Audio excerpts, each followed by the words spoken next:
Boat और काफ़ी एक गहराई तक पानी होता था और वो पीछे तक एरिया है। मैं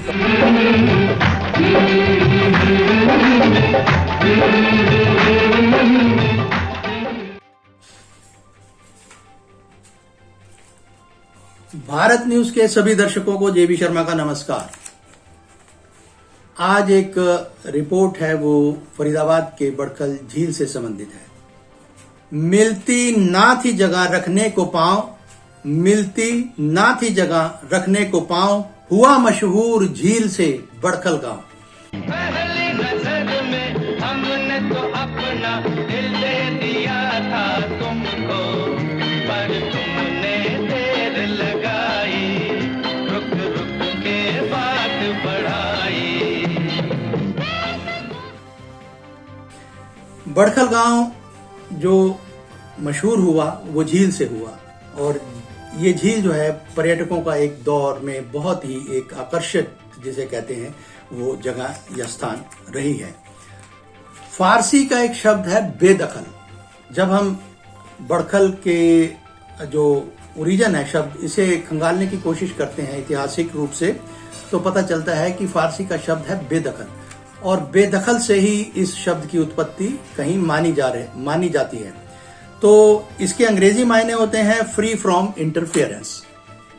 तो आज इंटरफेरेंस तो हुई है, इंटरफेरेंस हुई है बड़खल क्षेत्र के विधायक जो हैं सीमा त्रिखा की, जिन्होंने इन्हें पुनः विकसित करने का, इस झील को पुनः विकसित करने का जिम्मा लिया और जोर शोर से दावा किया एक प्रेस कॉन्फ्रेंस करके।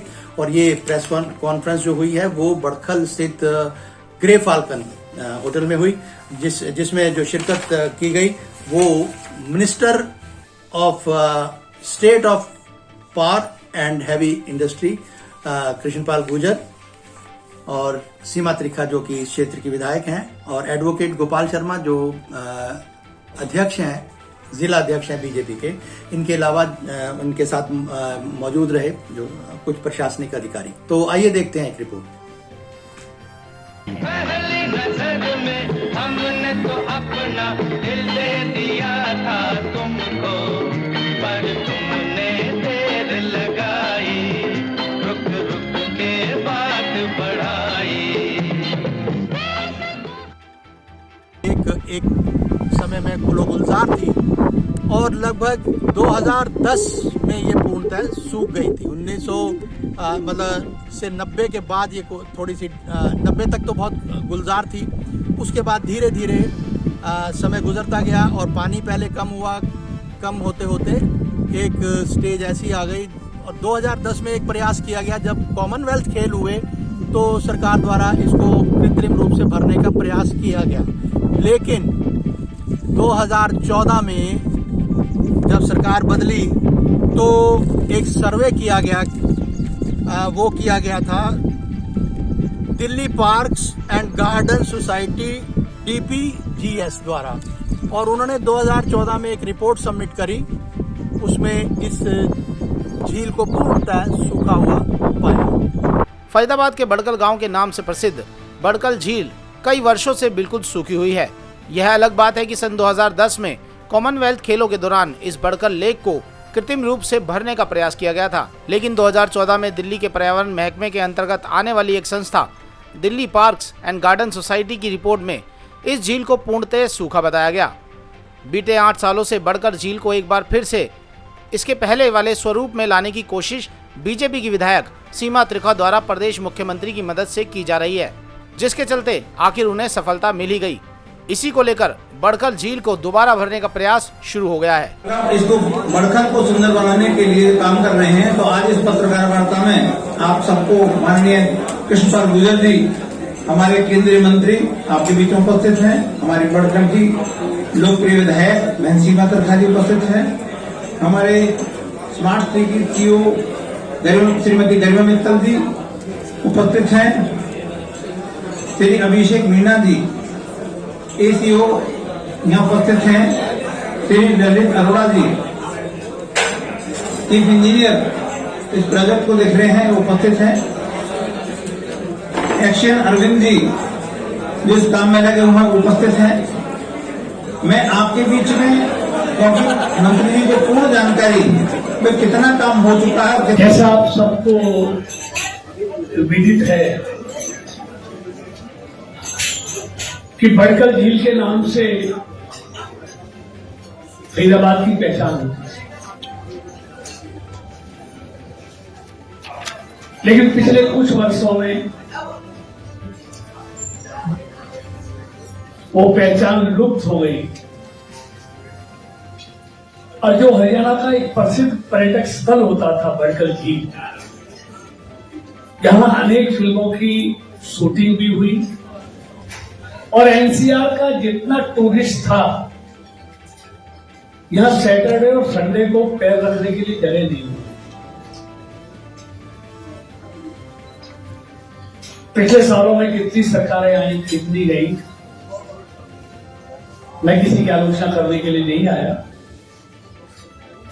लेकिन किसी ने इसकी सुध नहीं ली। बड़कल लेक वीरान हो गया,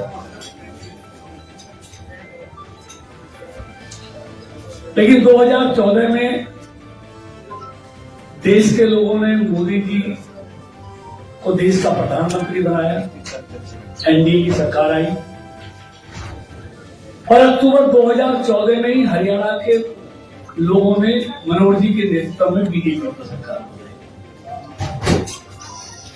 और बड़कल से हमारी बहन सीमा जी को लोगों ने विधायक बनाया। यह सच है कि सन 1947 में देश के आजाद होने के बाद इस कुदरती झील के पानी का प्रयोग आसपास के क्षेत्र में होने वाली खेती को सींचने के लिए किया गया और इसकी तटबंदी मानवीय प्रयासों से की गई। इस झील का खुशनुमा एक दौर ऐसा गुजरा है जब यहाँ हजारों पर्यटक आते थे और वहीं यहाँ कई हिंदी फिल्मों की शूटिंग भी हुई है। उनमें से एक फिल्म है द बर्निंग ट्रेन, जो कि 1980 में आई थी। अब देखने वाली बात यह है कि 78 से 79 करोड़ की लागत से बड़कल झील को पुनः विकसित करने का प्रयास किया जा रहा है और यह प्रयास कितना कारगर हो पाएगा। तो सीमा जी ने जिद के साथ इस बड़कल झील का काम पूरा किया है, इसलिए मैं अपनी तरफ से भी, आप सबकी तरफ से भी, फरीदाबाद वासियों की तरफ से भी सीमा जी को बहुत बहुत बधाई देता हूं कि पुराना युग यहाँ लौटेगा बड़कल झील का। एनसीआर का पूरा टूरिस्ट यहाँ आएगा, जितनी खूबसूरत बनेगी। महत्वपूर्ण बात यह है कि बड़कल झील के आसपास अरावली पर्वतमाला में होने वाले अवैध खनन की वजह से यह झील अपनी बदहाली के कगार पर पहुंच गई। यह अवैध खनन कैसे हुआ, इसकी जांच जरूरी है। यह अरावली पर्वत श्रृंखला एक दौर में हरियाली से भरी दिखाई देती थी, लेकिन धन के लोभियों ने इसे हर प्रकार से दबा किया। यही कारण है कि फरीदाबाद का यह मशहूर पर्यटन स्थल आज एक बदहाली के आंसू रो रहा है। लेकिन यहाँ की विधायक की पहल से अब ऐसा लगता है कि बड़कल झील एक बार फिर से जिंदा होगी। तो दर्शकों, ये थी आज की रिपोर्ट और चलते चलते हम एक शेर पढ़ना चाहेंगे। अहमद फराज साहब हुए हैं कोई। अब के ऋतु बदली तो खुशबू का सफर देखेगा कौन। अब के ऋतु बदली तो खुशबू का सफर देखेगा कौन। जख्म फूलों की तरह महकेंगे पर देखेगा कौन। नमस्कार।